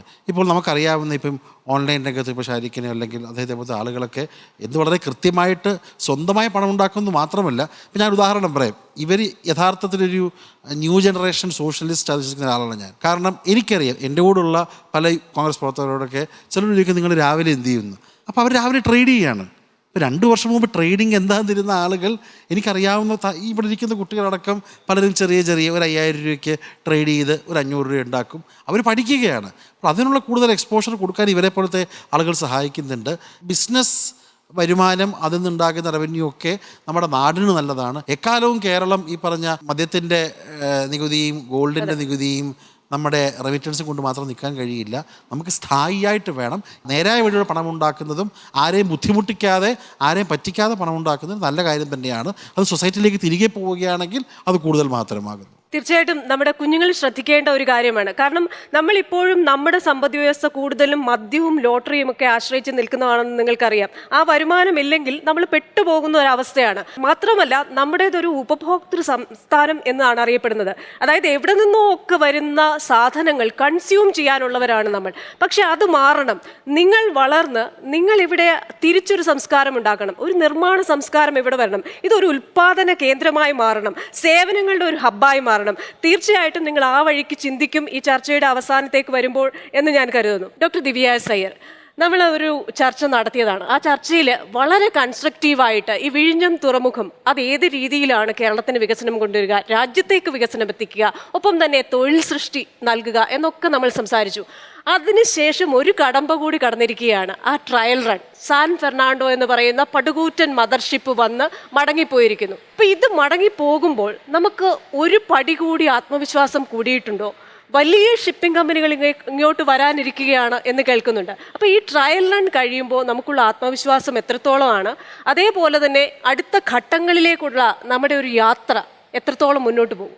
അതെ, കേരള ജനത സാക്ഷ്യം വഹിച്ച, എല്ലാവരും ആനന്ദിച്ച ഒരു മുഹൂർത്തമായിരുന്നു എന്ന് വേണമെങ്കിൽ നമുക്ക് പറയാൻ സാധിക്കും. ആ ഒരു ചരിത്ര നിമിഷത്തിൽ നമ്മളെല്ലാവരും പങ്കാളികളായിരുന്നു എന്ന് വേണം പറയുക. അവിടെ സൂചിപ്പിച്ചതുപോലെ തന്നെ കേരള ജനതയുടെ ഒരു വിജയമാണ് എന്നതിലുപരി നേരത്തെ ഇവിടെ പറഞ്ഞതുപോലെ തന്നെ നമ്മുടെ സംരംഭകത്വ സ്വഭാവത്തിന് ഒരു പരിവർത്തനം കുറിക്കുവാനുള്ള ഒരു മുഹൂർത്തമായിട്ടാണ് ഞങ്ങൾ അതിനെ കാണുന്നത്. പ്രത്യേകിച്ചും തുറമുഖ അധിഷ്ഠിത വികസനം എന്നുള്ളത്, അല്ലെങ്കിൽ പോർട്ട് ലെഡ് ഡെവലപ്മെൻറ്റ് എന്ന് വേണമെങ്കിൽ നമുക്കതിനെ പറയാൻ സാധിക്കും. അത്തരത്തിലുള്ള വികസന സാധ്യതകൾക്ക് ചുക്കാൻ പിടിക്കത്തക്കവണ്ണമുള്ള ഒരു പദ്ധതിയാണ് സർക്കാർ ഇപ്പോൾ രൂപീകരിച്ചുകൊണ്ടിരിക്കുന്നത്, സമഗ്രമായിട്ടുള്ള ഒരു വികസനത്തിനായിട്ട്. സാൻ ഫെർണാണ്ടോ ഇത്രയധികം ആയിരക്കണക്കിന് കണ്ടെയ്നറുകൾ വഹിച്ചുകൊണ്ട് നമ്മുടെ വിഴിഞ്ഞം തുറമുഖത്തിൽ എത്തിച്ചേരുകയും ഇവിടെ നമ്മുടെ ഇന്ത്യയിൽ തന്നെ ആദ്യത്തെ സെമി ഓട്ടോമേറ്റഡ് ആയിട്ടുള്ള തുറമുഖം എന്ന ഖ്യാതി നമുക്കിപ്പോൾ ലഭിച്ചു കഴിഞ്ഞു എന്ന് സന്തോഷപൂർവ്വം പറയാൻ സാധിക്കും. കാരണം അതിൻ്റെ ഒരു സൈക്കിൾ എന്നുള്ളത് നമ്മളിപ്പോൾ പൂർത്തിയാക്കി കഴിഞ്ഞു എന്നുള്ളത് പറയാൻ ആഗ്രഹിക്കുകയാണ്. അപ്പോൾ അതിൻ്റെ ഒരു സൈക്കിൾ എന്ന് പറയുന്നത് ഈ മദർഷിപ്പ് വരിക, അതിനെ നമ്മൾ ബർത്ത് ചെയ്യുക, അതിൽ നിന്നും നിർദ്ദിഷ്ടമായിട്ടുള്ള കണ്ടെയ്നറുകൾ ഓരോന്നും നമ്മുടെ ക്രെയിനുകളിലെടുത്ത് നിക്ഷിപ്തമായിട്ടുള്ള സ്ലോട്ടുകളിൽ വെക്കുക, അവിടെ നിന്നും അടുത്ത ഫീഡർ വെസലിലേക്ക് കണ്ടെയ്നറുകൾ തിരിച്ച് നിർദ്ദിഷ്ടമായിട്ടുള്ള രീതിയിൽ തന്നെ എടുത്തു വെക്കുക, അത് യാത്രയാവുക. അപ്പോൾ ഈ ഒരു സൈക്കിൾ എന്ന് പറയുന്നത് നമുക്കിപ്പോൾ നടന്നു കഴിഞ്ഞു. ഈ ഒരു സമയത്തിൽ നമ്മുടെ ലക്ഷ്യം എന്ന് പറയുന്നത് കൂടുതൽ ബിസിനസ് ലഭിക്കണം എന്നുള്ളതല്ല, മറിച്ച് വൈവിധ്യമാർന്ന തരത്തിലുള്ള പ്രതിസന്ധികൾ നമ്മൾ അഭിമുഖീകരിക്കണം എന്നുള്ളതാണ്. അപ്പോൾ അവയെല്ലാം തന്നെ നമുക്ക് ഈ ട്രയൽ റൺ സമയത്ത് അത്തരത്തിൽ വൈവിധ്യമാർന്ന പ്രതിസന്ധികളെ തരണം ചെയ്യുവാൻ എന്തൊക്കെയാണ് നമുക്ക് സജ്ജീകരണങ്ങൾ ആവശ്യം എന്നുള്ളത് പ്രാവർത്തികമായി പഠിക്കുവാനാണ് ഈ ഒരു ട്രയൽ റൺ നമ്മളിപ്പോൾ സജ്ജമാക്കിയിരിക്കുന്നത്. അതുകൊണ്ട് തന്നെ ആ തരത്തിലുള്ള വൈവിധ്യമാർന്ന രീതിയിലുള്ള അനുഭവങ്ങളും അതിന് ഉതകുന്ന ബിസിനസ്സും കപ്പലുകളുമൊക്കെ ആയിരിക്കും നമ്മൾ ഈ സമയത്ത് കൊണ്ടുവരിക. അപ്പോൾ ഈ ഒരു 2 മാസക്കാലത്തോളം ഈ യന്ത്രങ്ങളുടെയൊക്കെ ഞാൻ നേരത്തെ സൂചിപ്പിച്ചതുപോലെ ഓട്ടോമേറ്റഡ് ആണ് എന്നുള്ളത് കൊണ്ട് തന്നെ അവയുടെ കാലിബ്രേഷനിൽ ചിലപ്പോൾ ചെറിയ മാറ്റങ്ങൾ നമുക്ക് വരുത്തേണ്ടി വരും. അതുപോലെ തന്നെ ഇപ്പോൾ ട്രക്ക് അല്ലെങ്കിൽ ട്രെയിലർ ട്രക്ക് ഓടിക്കുന്ന ഡ്രൈവർമാർക്ക്, ആ സാരഥികൾക്കുള്ള പരിശീലനത്തിൽ ഈ പറഞ്ഞ 20 അടി ഉള്ള കണ്ടെയ്നർ ട്രക്കിൽ എടുക്കുമ്പോഴും 40 അടിയുള്ള കണ്ടെയ്നർ എടുക്കുമ്പോഴും ഡ്രൈവർ എന്തൊക്കെയാണ് പാലിക്കേണ്ടത്, എങ്ങനെയാണ് അത് റിവേഴ്സ് എടുക്കേണ്ടത് എന്നൊക്കെയുള്ള ചെറിയ ചെറിയ കാര്യങ്ങൾ വരെ നമ്മൾ സൂക്ഷ്മമായി അതിൽ ഇടപെട്ടുകൊണ്ട് കൺട്രോൾ റൂമിൽ നിന്നും നമ്മൾ ചെയ്യേണ്ടുന്ന മാറ്റങ്ങൾ എന്തൊക്കെയാണ്, സോഫ്റ്റ്വെയറിൽ എന്തെങ്കിലും മാറ്റങ്ങൾ വരുത്തണമോ, അൽഗോരിതത്തിൽ എന്തെങ്കിലും മാറ്റങ്ങൾ വരുത്തണമോ, ഇതെല്ലാം നോക്കി പരിശോധിച്ച് ഒരു എറർ ഫ്രീ മെക്കാനിസം എന്നുള്ള രീതിയിൽ നമ്മുടെ തുറമുഖത്തെ മാറ്റണം എന്നുള്ള ഒരു ലക്ഷ്യത്തിലാണ് നമ്മളിപ്പോൾ ട്രയൽ റൺ നടത്തിക്കൊണ്ടിരിക്കുന്നത്. എന്തായാലും ഈ പറയുന്നത് പോലെ ഓരോ ട്രയൽ ആൻഡ് എററിൽ കൂടിയും ഓരോ മൈന്യൂട്ടായിട്ടുള്ള കാര്യങ്ങളും ശ്രദ്ധിച്ച് പരിശോധിച്ച് നമ്മൾ ഈ പ്രതീക്ഷിക്കുന്നത് പോലെ തന്നെ വരിവരിയായി നിരനിരയായി കപ്പലുകൾ ഇങ്ങോട്ട് വരട്ടെ, പാട്ടിൽ പറഞ്ഞിരിക്കുന്നത് പോലെ കച്ചകെട്ടി കമ്പനികൾ ഇവിടെ വരട്ടെ, കച്ചവടം പൊടിപൊടിക്കട്ടെ, തദ്ദേശവാസികളുടെ എല്ലാ പ്രശ്നങ്ങൾക്കും പരിഹാരമാകട്ടെ, ആ ഒരു പ്രതീക്ഷയിലേക്ക് നമ്മൾ പോവുകയാണ്. പല കുട്ടികളെ നിങ്ങൾ ഒരു കളക്ടറിനെ പറ്റി കേട്ടിട്ടുണ്ടാവും. കളക്ടർ മാമൻ എന്ന് വിളിക്കുന്ന നമ്മുടെ തൃശ്ശൂർ ജില്ലയുടെ ഇപ്പോഴത്തെ കളക്ടർ VR കൃഷ്ണതേജ, അദ്ദേഹം നമ്മുടെ അതിഥിയായിരുന്നു ഒരു വാല്യൂ പ്ലസിൽ. അപ്പോൾ അദ്ദേഹത്തിന് ഒരു കാര്യം പറയാനുണ്ട്. തിരികെ അദ്ദേഹത്തിൻ്റെ സംസ്ഥാനത്തേക്ക് തന്നെ പോവുകയാണ്, ശ്രീ പവൻ കല്യാണിൻ്റെ അഭ്യർത്ഥന മാനിച്ച്. അപ്പോൾ അദ്ദേഹത്തിൻ്റെ മേധാശക്തി ഇനി പോകുന്ന അദ്ദേഹത്തിൻ്റെ സംസ്ഥാനത്തേക്കാണ്. പക്ഷെ പോകും മുമ്പ് നമ്മുടെ അതിഥി എന്ന നിലയിൽ നമ്മളോട് ചെറിയ കാര്യങ്ങൾ പറഞ്ഞിട്ടുണ്ട്, നമുക്കൊന്ന് കേൾക്കാം. Value plus interview it self is A very nice. ഞാൻ മനസ്സ് തുറന്നിട്ട് സംസാരിച്ച വളരെ കുറഞ്ഞ ഇൻ്റർവ്യൂസിൽ വാല്യൂ പ്ലസ് ഇൻ്റർവ്യൂ ഒരെണ്ണമായിരുന്നു. അത് കണ്ടിട്ട് ഒത്തിരി ആൾക്കാർ എന്നെ കാണാൻ വേണ്ടി വന്നു, ഇവിടെ ഒത്തിരി സപ്പോർട്ടിന് വേണ്ടി അവർ വന്നു. പരമാവധി വന്ന ആൾക്കാർ എല്ലാവർക്കും സപ്പോർട്ട് ചെയ്യാനും പറ്റിയിട്ടുണ്ട്. Thank you value plus. Doctor Tom M Joseph, വർഷങ്ങളായി വിദ്യാഭ്യാസ മേഖലയിൽ പ്രവർത്തിക്കുന്ന ഒരു വ്യക്തിയാണ്. പലപ്പോഴുമുള്ള ഒരു മിഥ്യാധാരണയാണ് സാധാരണ കുടുംബങ്ങളിൽ നിന്ന് വരുന്ന കുട്ടികൾക്ക് ഉന്നതികളിൽ എത്തിച്ചേരാനാവില്ല. ഇപ്പോൾ VR കൃഷ്ണതേജ അദ്ദേഹത്തിൻ്റെ എപ്പിസോഡിൽ അദ്ദേഹത്തിൻ്റെ അനുഭവങ്ങൾ നമ്മളുമായിട്ട് പങ്കുവച്ചിരുന്നു. വളരെ സാധാരണ ഒരു കുടുംബത്തിൽ നിന്ന് വന്ന് IAS നേടി ഒരുപാട് പേരെ സഹായിക്കുന്ന, ഇപ്പോൾ തന്നെ വിദ്യാഭ്യാസ സഹായത്തിനായി നിരവധി പേര് അദ്ദേഹത്തിൻ്റെ അടുത്തെത്തിയെന്ന് പറയുന്നു. അപ്പോൾ ഈ ഒരു മിഥ്യാധാരണയെ നമുക്ക് എങ്ങനെ പൊളിച്ചെഴുതാം? പലപ്പോഴും പല മാതാപിതാക്കൾ തന്നെ കുട്ടികളോട് പറയാറുണ്ട്, നമുക്ക് ഇതിനുള്ള പാങ്ങില്ല, വലിയ സ്വപ്നങ്ങൾ കാണണ്ട, ഞാനൊരു ഓട്ടോറിക്ഷക്കാരനാണ്, ഞാനൊരു കടക്കാരനാണ്. അപ്പോൾ ഈ വിദ്യാഭ്യാസ രംഗത്ത് അതൊരു തടസ്സമായി നിൽക്കുന്നുണ്ടോ? ചില കുട്ടികൾക്കെങ്കിലും അതൊരു പരിമിതിയാവുന്നുണ്ടോ? നല്ലൊരു ചോദ്യമാണിത്. എൻ്റെ ഒരു വ്യൂ എന്ന് പറഞ്ഞാൽ ഇന്ന് ആർക്കും ഒന്നും അസാധ്യമായിട്ടില്ല. കാരണം ഇപ്പം നിങ്ങൾ ബിസിനസ് മാത്രമല്ല നമ്മുടെ ഒരു പ്രൊഫഷൻ, ബിസിനസ്സിനെ മാറ്റിവെക്കാം. അതിനൊപ്പം തന്നെ എന്ത് ജോലിയെടുത്താലും അതെല്ലാം ആ റെസ്പെക്റ്റോടെ കാണാൻ സാധിക്കും. നമുക്കെല്ലാം ബിസിനസ് ചെയ്യുന്ന ആൾക്കാരുണ്ടായിട്ടുണ്ടെങ്കിൽ സൊസൈറ്റി ബിസിനസ്സുകാർ മാത്രമാവും. നമുക്ക് നല്ല ഓട്ടോ ഓടിക്കുന്ന ആൾ വേണം, നന്നായിട്ട് ടീച്ച് ചെയ്യുന്ന ടീച്ചർ വേണം, നല്ല അഡ്മിനിസ്ട്രേറ്റർ വേണം, നല്ല പൊളിറ്റീഷ്യൻ വേണം, അതുപോലെ തന്നെ നല്ലൊരു ചെരുപ്പ് കുത്തി വരെ നമുക്ക് വേണം. അതായത് അങ്ങനെ ഒരു തൊഴിലിൻ്റെ ഒരു റെസ്പെക്റ്റ് ചെറുപ്പം മുതൽ പഠിപ്പിക്കണം വിദ്യാർത്ഥികൾ. ഏറ്റവും പ്രശ്നം നമ്മളൊരു റോൾ മോഡൽ സെറ്റ് ചെയ്യുവാണ്, നിങ്ങൾ അവിടെ എത്തണം, അതാണ് സക്സസ്. ആ സക്സസ് ഡിഫൈൻ ചെയ്യുന്ന ഒരു രീതിയുണ്ട്. ഒരു ബിസിനസ്സുകാരനായ സക്സസ് ആയി അല്ലെങ്കിൽ ഒരു കളക്ടറായ സക്സസ് ആയി ആ ഡെഫിനിഷൻ തന്നെ തുടക്കത്തിൽ മാറ്റിക്കളയണമെന്നാണ് ഞാൻ പറയുന്നത്. സക്സസ് എന്ന് പറയുന്നത് നമുക്ക് എന്ത് ഇമ്പാക്റ്റ് ഉണ്ടാക്കാൻ പറ്റും സൊസൈറ്റിയിൽ, ആ ഇമ്പാക്റ്റ് ഉണ്ടാക്കാമ്പോൾ നല്ല സോഷ്യലി റെസ്പോൺസിബിൾ ആയിട്ടുള്ള ഒരു സിറ്റിസൺ ആകാനാണ് കുട്ടികളെ ആദ്യം പഠിപ്പിക്കേണ്ടത്. ആ ഒരു ഡെഫിനിഷൻ നമ്മൾ ആദ്യം മുതലേ പഠിപ്പിക്കുകയാണെങ്കിൽ കുട്ടികൾ അവരുടെ ഇഷ്ടത്തിനനുസരിച്ചുള്ള കാര്യങ്ങൾ എടുക്കട്ടെ. ഇപ്പം ഇന്ന് എന്ത് കാര്യവും ചെയ്യാൻ വേണ്ടി കേരളത്തെ സംബന്ധിച്ചിടത്തോളം ഒത്തിരി സർക്കാർ സ്കൂളുകളുണ്ട്, അൺഎയ്ഡഡ് സ്കൂളുകൾ അല്ലെങ്കിൽ ഒരു CBSE അല്ലെങ്കിൽ ICSE കരിക്കുലം പഠിപ്പിക്കുന്ന സ്കൂളുകളിൽ പോലെ തന്നെ ക്വാളിറ്റിയുള്ള എഡ്യൂക്കേഷൻ കേരളത്തിലെ എല്ലാ സ്കൂളുകളിലും കൊടുക്കുന്നുണ്ട്. മറ്റ് ഹയർ എഡ്യൂക്കേഷനിൽ വരുവാണെങ്കിൽ നമുക്ക് അനേകം കോളേജുകളുണ്ട്, നമുക്ക് യൂണിവേഴ്സിറ്റികളുണ്ട്, എല്ലാവർക്കും വിദ്യാഭ്യാസം കൊടുക്കാൻ പറ്റുന്ന സിസ്റ്റം നമ്മുടെ നാട്ടിലുണ്ട്. ഇതേ സിസ്റ്റത്തിൽ നിന്ന് പഠിച്ചിറങ്ങിയ ഒത്തിരി വ്യക്തികൾ സമൂഹത്തിൽ വിജയം ഭരിച്ചിട്ടുണ്ട്. അപ്പോൾ ഇവിടെ എത്തണം, ഈ സ്കൂളിൽ പോയാൽ അല്ലെങ്കിൽ ഈ ഒരു കോളേജിൽ പോയാൽ മാത്രമേ എനിക്ക് സക്സസ് ആവാൻ പറ്റുള്ളൂ, അല്ലെങ്കിൽ എൻ്റെ സക്സസിൻ്റെ ഡെഫിനേഷൻ ഒരു ബിസിനസ്സുകാരനാവുകയാണ്, അല്ലെങ്കിൽ ഒരു കളക്ടർ ആവുകയാണ്, അല്ലെങ്കിൽ ഒരു IT എഞ്ചിനീയർ, സോഫ്റ്റ്വെയർ എഞ്ചിനീയർ ആവുകയാണ്. അതല്ല, ആ ഒരു ധാരണയാണ് തുടക്കത്തിൽ മാറ്റിക്കളയേണ്ടത്. നമ്മൾ ഏറ്റവും കൂടുതൽ കുട്ടികളിൽ നിന്ന് മിസ് ചെയ്യുന്നത് വേറെ ഒന്നുമല്ല, എല്ലാ ഫെസിലിറ്റീസും എല്ലാവർക്കും കിട്ടും. ഇപ്പോൾ ഒരു ബിസിനസ് തുടങ്ങാൻ തന്നെ നമുക്കൊരു ഐഡിയ മാത്രം മതി, നമ്മുടെ ക്യാപിറ്റൽ നമ്മളെ തേടി വരും. അങ്ങനെ വിശ്വസിക്കുന്ന ആളാണ് ഞാൻ. കാരണം കറൻസി ഭയങ്കര ചീപ്പാണ്. കറൻസി നമുക്ക് നല്ലൊരു ഐഡിയ ഉണ്ടെങ്കിൽ ആരെ കൺവിൻസ് ചെയ്ത് നമുക്ക് ഫണ്ട് റേസ് ചെയ്യാൻ പറ്റും. നമുക്ക് ക്ലാസിക് എക്സാമ്പിൾസ് എൻ്റെ അടുത്ത് തന്നെ ഇരിക്കുന്നുണ്ട്. നമ്മൾ പഠിപ്പിക്കേണ്ടത് നന്നായിട്ട് മോട്ടിവേറ്റ് ചെയ്യണം, നല്ല ഇൻസ്പയർ ചെയ്ത് ഒരു പോസിറ്റീവ് ഇൻഫ്ലുവൻസ് ഉണ്ടാക്കി നല്ലൊരു ഇമ്പാക്റ്റ് ചെയ്യാനാണ് വിദ്യാർത്ഥികളെ പഠിപ്പിക്കേണ്ടത്. അപ്പോൾ ഈ ഒരു മാറ്റം സ്കൂളുകളിൽ അല്ലെങ്കിൽ വീട്ടിലേക്ക് തുടങ്ങണം. ഇപ്പം ഞാൻ വീട്ടിൽ പറയുവാണെങ്കിൽ നമ്മൾ പറയേണ്ടത്, വീട്ടിൽ പഠിപ്പിക്കേണ്ടത് നമ്മൾ ഈ പണ്ടേ കേട്ടുവരുന്ന ഡെഫിനിഷൻസ് എല്ലാം മാറ്റി, അതല്ല, അതിനപ്പുറം ഒരു ജീവിതമുണ്ട്. അതിനു വേണ്ടി അത് എന്താ ചലഞ്ചായിട്ട് ഏറ്റെടുത്ത് അത് ഓവർകം ചെയ്യാനുള്ള ഒരു പെർസിസ്റ്റൻസും പേഷ്യൻസും ബിൽഡ് ചെയ്യാനുള്ള നല്ലൊരു വാല്യൂ സിസ്റ്റമാണ് ക്രിയേറ്റ് ചെയ്യേണ്ടത്. തീർച്ചയായിട്ടും നല്ലൊരു പോയിന്റാണ്. അപ്പോൾ നിങ്ങളോട് ഞാൻ ടോം എം ജോസഫ് മുന്നോട്ട് വെച്ച ആ ഒരു വെല്ലുവിളി ചോദിക്കുകയാണ്. സമൂഹത്തിൽ ഒരു ഇമ്പാക്റ്റ് ക്രിയേറ്റ് ചെയ്യാൻ നിങ്ങളിൽ എത്ര പേര് തയ്യാറാണ്? ആർജവത്തോടു കൂടെ കൈ ഹാഫ് അല്ല ഫുള്ളായിട്ട് പോക്കാൻ പറ്റുന്ന എത്ര പേരുണ്ട്? വലിയൊരു കൈയ്യടി നമുക്ക് കൊടുക്കാം. തീർച്ചയായിട്ടും ഞങ്ങൾ ആഗ്രഹിക്കുന്നത് ഒരു റിവേഴ്സ് റോൾ മോഡലിംഗ് ആണ്. നിങ്ങളിൽ നിന്ന് ഞങ്ങൾ പഠിക്കണമെന്നാണ് ഞങ്ങൾ ആഗ്രഹിക്കുന്നത്. അതിനുവേണ്ടിയാണ് ഇത്തരത്തിലുള്ള ചർച്ചകളും ചെയ്യുന്നത്. ഞങ്ങൾക്ക് പ്രതീക്ഷയുണ്ട്. ആരിലാണ്? നിങ്ങളിൽ. അപ്പോൾ നമുക്ക് നമ്മുടെ ധനമന്ത്രി എന്താണ് പറയുന്നതെന്ന് കേട്ടു നോക്കാം. വാല്യൂ പ്ലസിൻ്റെ 100ാം എപ്പിസോഡിൽ കഴിഞ്ഞ 99 എപ്പിസോഡുകളിൽ ചെയ്ത കാര്യങ്ങളെ പറ്റിയുള്ള ചർച്ചകളായിരിക്കും നടക്കുന്നത്. എന്തായാലും പ്രധാനപ്പെട്ട ചില പ്രശ്നങ്ങൾ ചൂണ്ടിക്കാണിക്കാൻ വേണ്ടി ഇതുവഴി കഴിഞ്ഞിട്ടുണ്ട്. നേരത്തെ എന്നോട് തന്നെ ഓർമ്മിപ്പിച്ചൊരു കാര്യമാണ് ഈ മായം കലർന്ന ഡീസലും പെട്രോളും, പ്രത്യേകിച്ച് ഡീസൽ വരുന്നൊരു പ്രശ്നം നേരത്തെ ഉന്നയിച്ചിരുന്നു. ഞങ്ങളത് വളരെ ഗൗരവമായിട്ട് എടുക്കുകയും GST ഡിപ്പാർട്ട്മെൻറ്റ് പരിശോധിക്കുകയും അസംബ്ലിയിൽ ഉൾപ്പെടെ ഈ കാര്യം വരികയും ചെയ്തു. അതൊരു ഓർമ്മിപ്പിച്ചൊരു കാര്യമാണ്. അപ്പോൾ ഈ പല മേഖലയിലെയും പല സംഭവങ്ങൾ കൊണ്ടുവരാനായിട്ട് ഇത്തരം ഒരു എപ്പിസോഡ് വഴി കഴിയുന്നുണ്ട്. അപ്പോൾ ജനങ്ങൾക്ക് ഏറ്റവും പ്രയോജനകരമായ പോസിറ്റീവായ ഇൻഫർമേഷൻ കൊടുക്കുന്ന ചർച്ചകൾ നമ്മുടെ മാധ്യമങ്ങളിൽ വരുന്നത് നല്ലതാവും. അത്തരം കാര്യങ്ങൾ കൂടുതൽ നന്നായി വരിക എന്നുള്ളതാണ്. അതിന് കൂടുതൽ പിന്തുണയും എല്ലാ സഹായവും എല്ലാവരുടെയും ഭാഗത്തുനിന്ന് ഉണ്ടാവേണ്ടതാണ്. ശ്രീ മാത്യു ജോസഫ്, അങ്ങൊരു വ്യവസായിയാണ്. ഇന്ന് അങ്ങയെ കാണുമ്പോൾ എല്ലാവർക്കും ധനികനായ ഒരു വ്യവസായി, പക്ഷേ വളരെ കഷ്ടപ്പെട്ട് വന്ന ഒരു വ്യക്തിയാണ്. ശ്രീ KN ബാലഗോപാൽ ചൂണ്ടിക്കാണിച്ച ഒരു കാര്യം, പോസിറ്റീവായിട്ടുള്ള ചർച്ചകളുടെ, കൺസ്ട്രക്റ്റീവായിട്ടുള്ള ചർച്ചകളുടെ ഒരു ആവശ്യം. പലപ്പോഴും നമ്മൾ ചില രാഷ്ട്രീയ ആരോപണ പ്രത്യാരോപണങ്ങളിൽ ഇങ്ങനെ വട്ടം ചുറ്റിക്കറങ്ങുകയാണ്. നമ്മളൊരു ബജറ്റ് ടെലികാസ്റ്റ് ചെയ്താൽ അത് കാണാൻ ആളില്ല.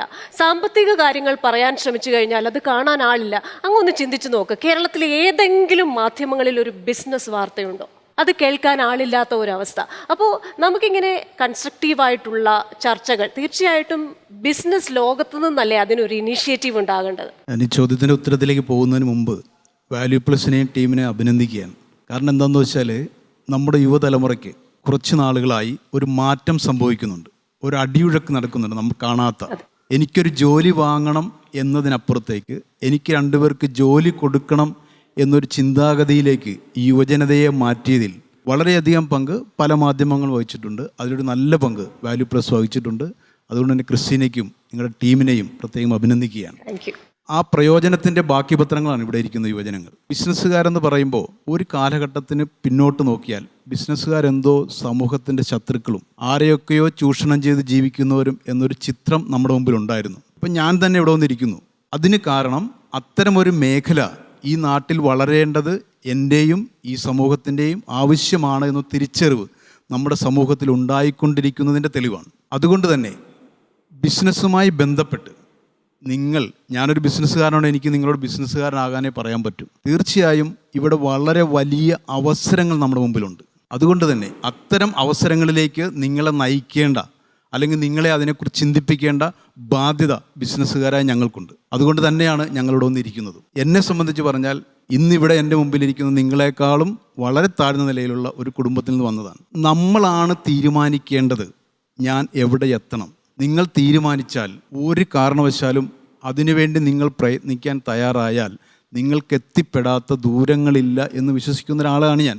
എൻ്റെ ജീവിതം തന്നെ എന്നെ അത് പഠിപ്പിച്ചിട്ടുണ്ട്. അതുകൊണ്ട് നിങ്ങൾ തീർച്ചയായും ഇവിടെ ക്രിസ്റ്റീൻ ആദ്യം പറഞ്ഞില്ലേ, ഇതൊരു ഉപഭോക്തൃ സംസ്ഥാനമായി നമ്മുടെ കേരളത്തിൽ നമ്മൾ മാറ്റിക്കൊണ്ടിരിക്കുകയാണ്. അവിടെ നിന്ന് നേരെ തിരിച്ച് നമ്മളൊരു മാനുഫാക്ചറിങ് സംസ്ഥാനത്തിലേക്ക് മാറിയാൽ മാത്രമേ നമ്മുടെ നാട്ടിൽ ഫണ്ടിൻ്റെ ഒരു റോളിംഗ് നടക്കൂ. അങ്ങനെ ഒരു റോളിങ്ങിലൂടെ മാത്രമേ നമ്മുടെ സംസ്ഥാനത്തിൻ്റെ അല്ലെങ്കിൽ നമ്മുടെ രാജ്യത്തിൻ്റെ ഉയർച്ച നമുക്ക് കൈവരിക്കാൻ പറ്റൂ. ഞാൻ ചെയ്യുന്നത് ശരിക്കും പറഞ്ഞാൽ ഒരു മീൻ കച്ചവടമാണ്. മീൻ കച്ചവടത്തെ ഒരു ടെക്നോളജി ഉപയോഗിച്ചിവിടെ ചെയ്തപ്പോൾ ഇന്ത്യ എന്ന രാജ്യത്തേക്ക്, കേരളം എന്ന സംസ്ഥാനത്തേക്ക് മറ്റ് രാജ്യങ്ങളിൽ നിന്ന് കടന്നു വന്നത് ഏകദേശം 2500 കോടി രൂപയാണ്. അത്തരം ഒരു ബിസിനസ്സിൽ പോലും അത്രയും ഫണ്ട് നമ്മുടെ രാജ്യത്തിൻ്റെ ഉള്ളിലേക്ക് മറ്റ് രാജ്യങ്ങളിൽ നിന്ന് നമുക്ക് കടത്തിക്കൊണ്ടുവരാൻ പറ്റുമെങ്കിൽ നിങ്ങളുടെയൊക്കെ ഉള്ളിലുള്ള ഐഡിയ വെച്ച് ഇതിനേക്കാൾ വലിയ മേഖലകളിലേക്ക്, വലിയ സംഖ്യകളിലേക്ക് നമ്മുടെ രാജ്യത്ത്, നമ്മുടെ സംസ്ഥാനത്ത് ഈ ഫണ്ട് കടന്നു വരും. അതിനുള്ള എല്ലാ ചാൻസും എല്ലാ കാര്യങ്ങളും നമ്മുടെ മുമ്പിലുണ്ട്. നിങ്ങളുടെയൊക്കെ ഉള്ളിൽ ഞങ്ങൾക്കുള്ളതിനേക്കാൾ വലിയ കഴിവുള്ളവരാണ് ഇനി വരുന്ന തലമുറ എന്ന് വിശ്വസിക്കുന്ന ഒരു ബിസിനസ്സുകാരനാണ് ഞാൻ. അതെ, താങ്ക് യു സർ. അപ്പോൾ നമുക്ക് മറ്റൊരു യുവ IAS വാക്കുകൾ ഒന്നൊക്കെ ഇട്ട് നോക്കാം. യഥാർത്ഥത്തിൽ വാല്യൂ പ്ലസ് എന്ന് പറഞ്ഞ ഈ ഒരു പ്രോഗ്രാം 24 ചാനലിൽ കണ്ടപ്പോൾ വളരെ സന്തോഷവും അത്ഭുതമൊക്കെ തോന്നി. കാരണം ഒരു സാധാരണ ചാനൽ നടത്താൻ ഏറ്റവും എളുപ്പം ഉദ്വേഗം ജനിപ്പിക്കുക, ബഹളം ഉണ്ടാക്കുക, ആൾക്കാരുടെ ശ്രദ്ധ പിടിച്ച് പറ്റാൻ ഒരു ഹുക്ക് കൊടുത്തിട്ട് ആൾക്കാരെ അവിടെ പിടിച്ചു നിർത്തണമെങ്കിൽ ബഹളം വേണം, ഒരു അജിറ്റേഷൻ വേണം, അഗ്രഷൻ വേണം. പക്ഷേ ഇതിൽ നിന്നൊക്കെ വ്യത്യസ്തമായിട്ട് കണ്ടൻറ്റിൽ ശ്രദ്ധിക്കുക മാത്രമല്ല, കണ്ടൻറ്റ് എന്ത് നേച്ചർ ഓഫ് കണ്ടൻറ്റ് എന്നുള്ളത് ആൾക്കാർക്ക് ഗുണമുണ്ടാകുന്നത്, എസ്പെഷ്യലി ബിസിനസ് മനസ്സിലാക്കാൻ വേണ്ടി, എങ്ങനെയാണ് ഈ ചുറ്റുപാടുള്ള കാര്യങ്ങൾ പ്രവർത്തിക്കുന്നതെന്ന് മനസ്സിലാക്കാൻ വേണ്ടി, അതിൻ്റെ ഭാഗമായിട്ട് ക്രിയാത്മകമായിട്ട് നമുക്ക് എങ്ങനെ കോൺട്രിബ്യൂട്ട് ചെയ്യാം എന്നൊക്കെ പറഞ്ഞു തരുന്ന ഒരു വളരെ ഒരു പോസിറ്റീവായിട്ടുള്ളൊരു പ്രോഗ്രാമായിട്ടാണ് എനിക്ക് തോന്നിയത്. എസ്പെഷ്യലി ഇതിൻ്റെ അവതാരിക ക്രിസ്റ്റീന അതിനകത്ത് എടുക്കുന്ന ഒരു എഫേർട്ടും, കാരണം ഒരു ആങ്കർ ഡോമിനേറ്റഡ് പ്രോഗ്രാമേ അല്ല, അതേസമയം ഗസ്റ്റിൽ നിന്ന് എക്സ്ട്രാക്ട് ചെയ്യുകയാണ്, വളരെ കറക്റ്റായിട്ടുള്ള മൈന്യൂട്ടായിട്ടുള്ള കാര്യങ്ങൾ മനസ്സിലാക്കി കേട്ട്. It's A beautiful way of presenting also. So എനിക്ക് തോന്നുന്നത് മലയാളം ചാനൽ മാധ്യമ രംഗത്ത് പൊതുവെ പത്രത്തിലുമൊക്കെ നമ്മൾ എപ്പോഴും കാണുന്ന ഒരു ന്യൂനതയാണ് ബിസിനസ് ചാനലില്ല അല്ലെങ്കിൽ ഒരു ബിസിനസ് പത്രമില്ല എന്നൊക്കെ ഉള്ളത്. മലയാളത്തിൽ മാത്രമേ ഇങ്ങനത്തെ ഒരു അവസ്ഥയുള്ളൂ. ബാക്കി ഒട്ടുമിക്ക ഭാഷകളിലും ബിസിനസ് പത്രങ്ങളുണ്ട്. ബിസിനസ് പത്രം എന്ന് പറഞ്ഞാൽ ബിസിനസ് അല്ല അതിനകത്ത്. നമ്മുടെ ഇവിടെയുള്ളൊരു തെറ്റിദ്ധാരണ എന്ന് പറഞ്ഞാൽ ബിസിനസ് ചാനലും ബിസിനസ് പത്രവും എന്നൊക്കെ പറഞ്ഞാൽ സ്റ്റോക്ക് മാർക്കറ്റിനെ കുറിച്ചാണെന്നാണ്. അല്ല, അതൊരു ചെറിയ ഘടകം മാത്രമാണ്. ഈ ചുറ്റുപാടുമുള്ള കാര്യങ്ങൾ എങ്ങനെ പ്രവർത്തിക്കുന്നു എന്നുള്ളതാണ്, ഈ ഇക്കണോമി എങ്ങനെ പ്രവർത്തിക്കുന്നു എന്നുള്ളതാണ്. അത് മനസ്സിലാക്കിയെങ്കിൽ നമുക്ക് മര്യാദയ്ക്ക് ജീവിക്കാൻ പറ്റുള്ളൂ. അത് മനസ്സിലാവാതെ പോകുമ്പോഴാണ് പലപ്പോഴും ജീവിതത്തിൽ പരാജയമാവുന്നത്, അല്ലെങ്കിൽ സമൂഹത്തിൽ പല പരാജയങ്ങളും വരുന്നത്. സമൂഹത്തിലെ തന്നെയുള്ള കുറേ ഡിസ്ഫങ്ഷനാലിറ്റീസ് മുഴുവൻ ഉണ്ടാകുന്നതും ചുറ്റുപാടുമുള്ള ഇത്തരം കാര്യങ്ങൾ മനസ്സിലാക്കാൻ പറ്റാത്തതുകൊണ്ടാണ്. സോ കുറച്ച് ഡെപ്തിൽ ഇറങ്ങി ഡിസ്കസ് ചെയ്യാൻ വേണ്ടി, കാര്യങ്ങൾ മനസ്സിലാക്കാൻ വേണ്ടി കേൾക്കുന്നവർക്ക് ആ ഒരു എപ്പിസോഡ് കണ്ടു കഴിയുമ്പോൾ എന്തെങ്കിലും ഒരു ടേക്ക് അവേ ഉണ്ടാവും. അതാണ് ഈ വാല്യൂ പ്ലസിൻ്റെ ഒരു ഗുണമായിട്ട് ഞാൻ കണ്ടിട്ടുള്ളത്. So I think this a great programme. 100 എപ്പിസോഡായി എന്ന് അറിഞ്ഞതിലും വളരെ സന്തോഷമുണ്ട്. കാരണം ഇത് ഷുഡ് ഗോ ഓൺ. ഇത് കുറച്ചുകൂടെ ശക്തമായി, കുറച്ചുകൂടെ കൂടുതൽ ഏരിയകൾ, കൂടുതൽ നല്ല രസകരമായിട്ടുള്ള ഗസ്റ്റുകളെയൊക്കെ ഉൾപ്പെടുത്തിയിട്ട് ജനങ്ങൾക്ക് കൂടുതൽ ഇൻഫർമേഷനും അതേസമയം അത് എൻ്റർടൈനിങ് ആയിട്ട് തന്നെയാണ് പ്രസൻറ്റ് ചെയ്യുകയും ചെയ്യുന്നത്. So I think this should go on and all the best. Shariq, നമ്മൾ കേരളം എന്ന് പറയുമ്പം സാക്ഷരതയിൽ മുന്നിട്ട് നിൽക്കുന്നതാണ്. വിദ്യാഭ്യാസ നിലവാരത്തിലും ആരോഗ്യത്തിലും ഒക്കെ നമ്മൾ ഏറെ മുന്നിലാണ്. പക്ഷെ ഇതിനിടയിലൊക്കെ ഒളിഞ്ഞിരിക്കുന്ന ചില പ്രശ്നങ്ങൾ അദ്ദേഹം ചൂണ്ടിക്കാണിക്കുന്നുണ്ട്. ഈ പറയുന്നത് പോലെ തന്നെ ഷാരിഖും ഞാനും ഒക്കെ പറയാൻ ആഗ്രഹിക്കുന്ന ചില കാര്യങ്ങളുണ്ട്. നമ്മൾ സാമ്പത്തിക കാര്യങ്ങൾ ശ്രദ്ധിക്കണം. ഈ പറയുന്ന പോലെ സ്റ്റോക്ക് മാർക്കറ്റ് എന്ന് പറയുന്നത് ആ വലിയ സാമ്പത്തിക കുടയുടെ ഒരു ചെറിയ ഭാഗം മാത്രമാണ്.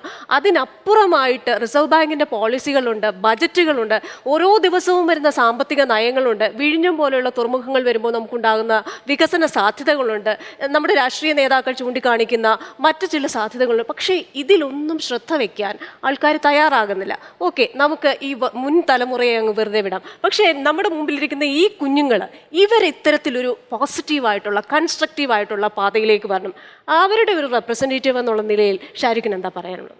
തുടക്കത്തിൽ സന്തോഷ് ജോർജ് കുളങ്ങര പറഞ്ഞതുപോലെ നമുക്ക് ഭരണപക്ഷത്തെയും പ്രതിപക്ഷത്തെയും മറ്റുള്ളവരെയും ഒക്കെ ക്രിട്ടിസൈസ് ചെയ്യാം. പക്ഷെ ഞാൻ പറയുന്ന ഏറ്റവും ശക്തമായിട്ട് നമ്മൾ ക്രിട്ടിസൈസ് ചെയ്യേണ്ടത് നമ്മൾ തന്നെയാണ്. അതായത് നമ്മൾ ഓരോരുത്തരും ഒരു ജോലി ചെയ്യാൻ ആഗ്രഹിക്കുന്നുണ്ടാകും, അല്ലെങ്കിൽ ഒരു ബിസിനസ് ചെയ്യാൻ ആഗ്രഹിക്കുന്നുണ്ടാകാം, ഉണ്ടെങ്കിൽ നല്ലത്. അപ്പോൾ ജോലി ചെയ്യാൻ ആഗ്രഹിക്കുന്നുണ്ടെങ്കിലും അല്ലെങ്കിൽ ഒരു നാട്ടിൽ ജീവിക്കുന്നുണ്ടെങ്കിൽ പോലും നമ്മൾ ആ നാട്ടിൽ നിന്നും, ആ ജോലി സ്ഥാപനത്തിൽ നിന്നും പ്രൊഫഷണലിസം എക്സ്പെക്ട് ചെയ്യും. നമ്മൾ ആഗ്രഹിക്കും നമ്മൾ ജീവിക്കുന്ന നാട് ഏറ്റവും നല്ല നാടായിരിക്കണം, അവിടെ ഏറ്റവും നല്ല ഡെവലപ്മെൻറ്റ് വരണമെന്ന്. നമ്മൾ ജോലി ചെയ്യുന്ന സ്ഥാപനത്തിൽ ഏറ്റവും നല്ല റൂൾസ് ഉണ്ടാവണം, ലോസ് ഉണ്ടാവണം, നമ്മളെ ഏറ്റവും നന്നായി ട്രീറ്റ് ചെയ്യണമെന്ന്. ഇതെല്ലാം എന്താണ്? നമ്മൾ നാട്ടിൽ നിന്നും ചുറ്റുപാടിൽ നിന്നും പ്രൊഫഷണലിസമാണ് ബേസിക്കലി എക്സ്പെക്ട് ചെയ്യുന്നത്. ആ പ്രൊഫഷണലിസം ആദ്യം സ്വന്തം ജീവിതത്തിൽ ഡെലിവർ ചെയ്യണം എന്നുള്ളതാണ് ഞാൻ ഏറ്റവും ശക്തമായിട്ട് യൂത്തിൽ നിന്ന് എക്സ്പെക്ട് ചെയ്യുന്നത്. അതായത് ഒരു നിമിഷത്തിൽ നമ്മൾ നമ്മുടെ ജീവിതത്തിൻ്റെ CEO ആണെന്ന് വിചാരിക്കുക. അതായത് നമ്മുടെ ജീവിതം എന്നുള്ള ഒരു എൻറ്റിറ്റി ഉണ്ടല്ലോ. അപ്പം ഞാൻ എൻ്റെ എക്സാമ്പിൾ എടുത്ത് പറയുകയാണെങ്കിൽ, ഷാരിക്കുന്ന ഒരു വ്യക്തിയുണ്ട്, ഒരു ശരീരമുണ്ട് അല്ലേ. ഞാൻ ഇതിൽ നിന്ന് തന്നെ ഒരു നിമിഷത്തേക്ക് മാറി നിന്നിട്ട് എന്നെ തന്നെ വീക്ഷിക്കണം. ഈ ഷാരിക്കുന്ന വ്യക്തിയുടെ ആഗ്രഹങ്ങൾ എന്താണ്, എവിടേക്കാണ് പോകേണ്ടത്, ഈ ആഗ്രഹങ്ങളിലും അത് പോകേണ്ട സ്ഥലത്തേക്കും കൊണ്ടുപോകേണ്ട ഡ്യൂട്ടി ആരുടേതാണ്?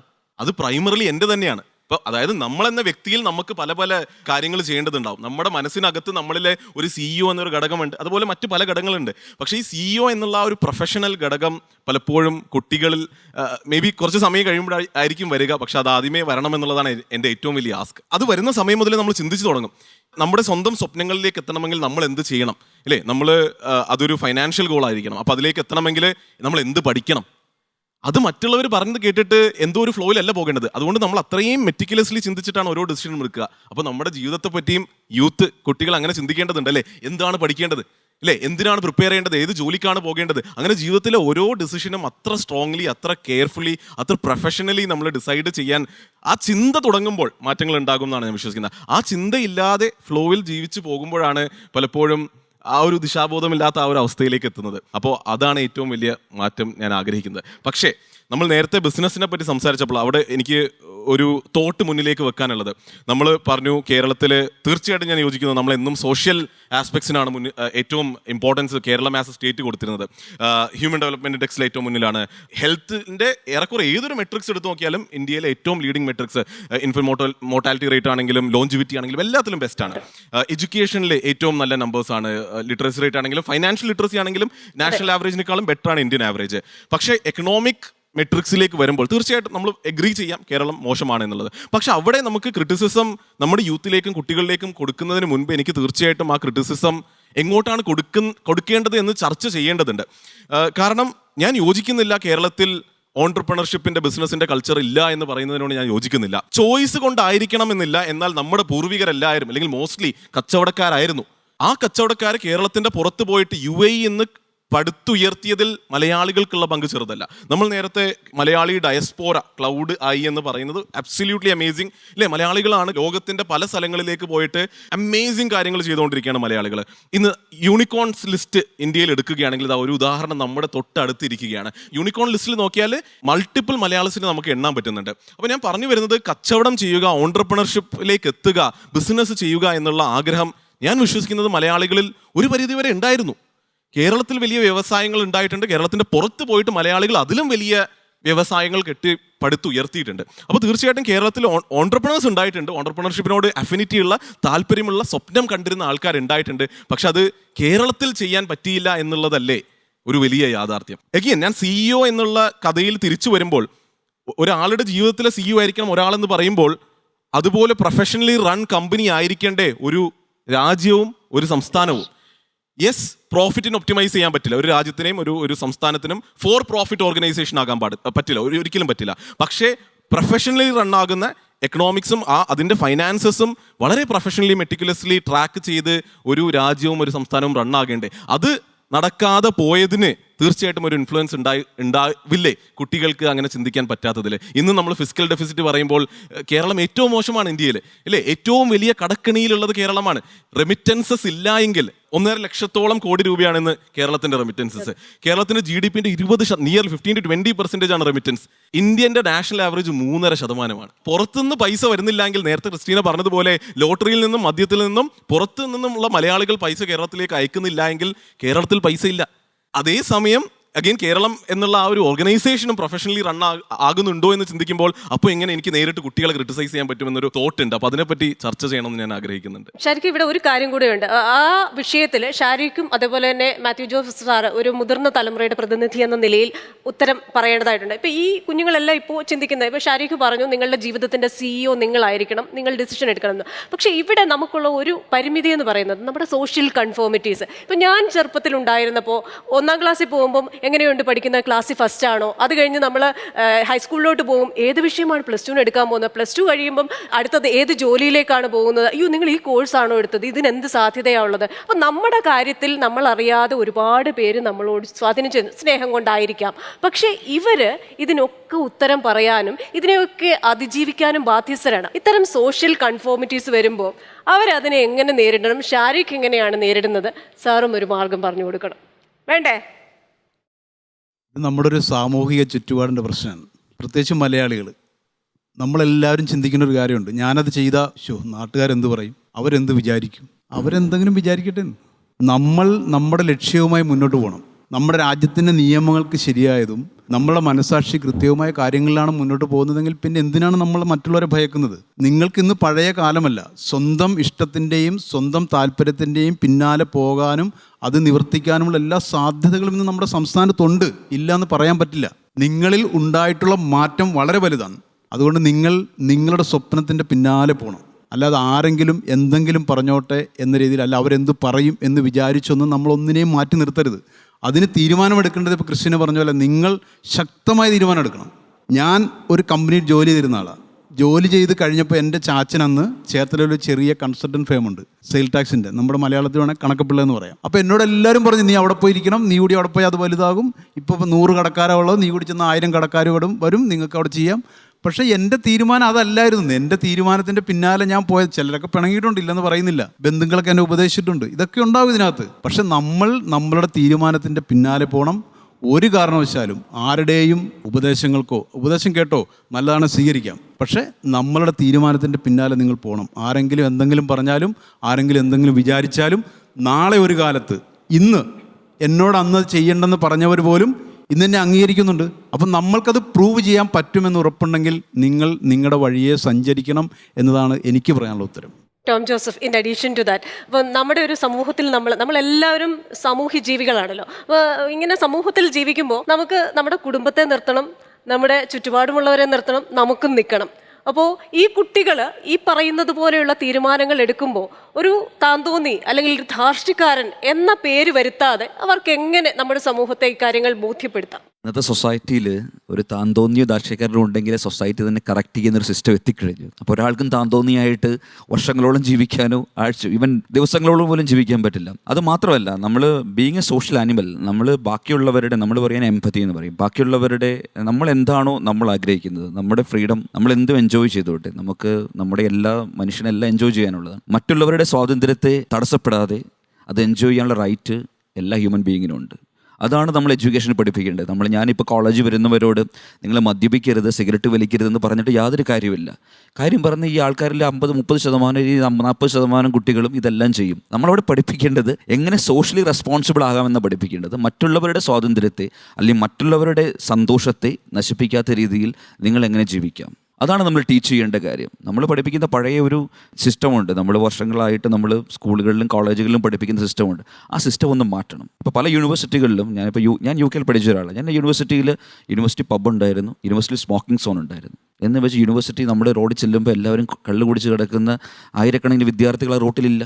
സിഗരറ്റ് വലിച്ച് അല്ലെങ്കിൽ അതിൻ്റെ കുറ്റി പുറത്തിടുന്ന ആയിരക്കണക്കിന് വിദ്യാർത്ഥികൾ ആ സ്ട്രീറ്റിലില്ല. അപ്പോൾ നമ്മൾ പഠിപ്പിക്കേണ്ട രീതി, അല്ലെങ്കിൽ നമ്മുടെ സോഷ്യൽ സിസ്റ്റം നമ്മൾ എന്ത് എക്സ്പെക്റ്റ് ചെയ്യുന്നു, നമ്മുടെ ഒരു ധാരണയുണ്ടല്ലോ, നമ്മൾ വർഷങ്ങളായിട്ട് നമ്മൾ സെറ്റ് ചെയ്തിരിക്കുന്ന ഫ്രെയിംവർക്ക്, ആ ഫ്രെയിംവർക്ക് മാറേണ്ടത്. ഇപ്പം സാറ് പറഞ്ഞ പോലെ, ശബരിനാഥ് സാറ് പറഞ്ഞ പോലെ, കേരളം എന്ന് പറയുന്നത് ഇപ്പം നമ്മൾ ജിയോഗ്രഫി ഡസൻ മാറ്റർ. നമ്മൾ ജീവിക്കുന്നത് ബിയോണ്ട് ബോർഡേഴ്സിലാണ്. നമ്മളൊരു ബോർഡർ ഇല്ല, ജിയോഗ്രഫിക്കൽ ബോർഡർ ഇല്ല. നമ്മൾ ചിലപ്പോൾ ഞാനിവിടെ ആയിരിക്കും, ചിലപ്പോൾ സ്റ്റേറ്റ്സിലായിരിക്കും, അല്ലെങ്കിൽ ലക്നൌവിലായിരിക്കും, ഡൽഹിയിലായിരിക്കും. ആ ബോർഡർ ഇന്നത്തെ സിറ്റുവേഷനിൽ അല്ലെങ്കിൽ ഇന്നത്തെ കാലഘട്ടത്തിൽ ജിയോഗ്രഫിക്കൽ ബോർഡറിൻ്റെ സാധ്യതകൾ അല്ലെങ്കിൽ ലിമിറ്റേഷൻസ് എല്ലാം മാറിക്കഴിഞ്ഞിരുന്നു. നിങ്ങൾക്ക് തന്നെ കുറേ ഫ്രണ്ട്സ് ഉണ്ടാവും, പല രാജ്യങ്ങളിലുള്ള ഫ്രണ്ട്സ് ഉണ്ടാവും, പല ഭാഷക്കാരുള്ള ഫ്രണ്ട്സ് ഉണ്ടാവും, പല സംസ്ഥാനത്തിലുള്ള ഫ്രണ്ട്സ് ഉണ്ടാവും, അല്ലേ? അങ്ങനെ ഒരു സിറ്റുവേഷനിൽ മാറിക്കഴിഞ്ഞിരിക്കുന്നു. അപ്പോൾ നമ്മൾ എന്താണോ നമ്മൾ എക്സ്പെക്ട് ചെയ്യുന്നത്, നമ്മളൊരാൾ നമ്മുടെ സ്വാതന്ത്ര്യത്തെ അല്ലെങ്കിൽ നമ്മുടെ ഹാപ്പിനെസ്സിനെ സ്പോയിൽ ചെയ്യാൻ നമ്മൾ സമ്മതിക്കില്ല. അത് തന്നെയാണ് മറ്റുള്ളവർ നമ്മളിൽ നിന്ന് എക്സ്പെക്ട് ചെയ്യുന്നത്. ആ ഒരു അവബോധമാണ് ശരിക്കും പറഞ്ഞാൽ വിദ്യാർത്ഥികൾക്ക് കൊടുക്കേണ്ടത്. അല്ലാതെ നമ്മളൊരു റൂൾസ് ഉണ്ടാക്കി അത് തന്നെ ഫോളോ ചെയ്യണം, അത് തന്നെ കണ്ടിന്യൂ ചെയ്യണമെന്ന് പറഞ്ഞാൽ ഇന്നത്തെ സിറ്റുവേഷനിൽ അത് പ്രാക്ടിക്കൽ അല്ല. പിന്നെ അങ്ങനെ ആരെങ്കിലും ഉണ്ടാക്കി നടന്നാൽ തന്നെ ആ സൊസൈറ്റി ഇന്നത് കറക്റ്റ് ചെയ്തിരിക്കും. വളരെ എവിഡൻ്റ് ആയിട്ടുള്ള ഒത്തിരി എക്സാമ്പിൾസ് ഈവൻ നിങ്ങളൊരു ലാസ്റ്റ് 1 month നമ്മുടെ റീസൺ ന്യൂസൊക്കെ എടുത്തു കഴിഞ്ഞാൽ കാണാം.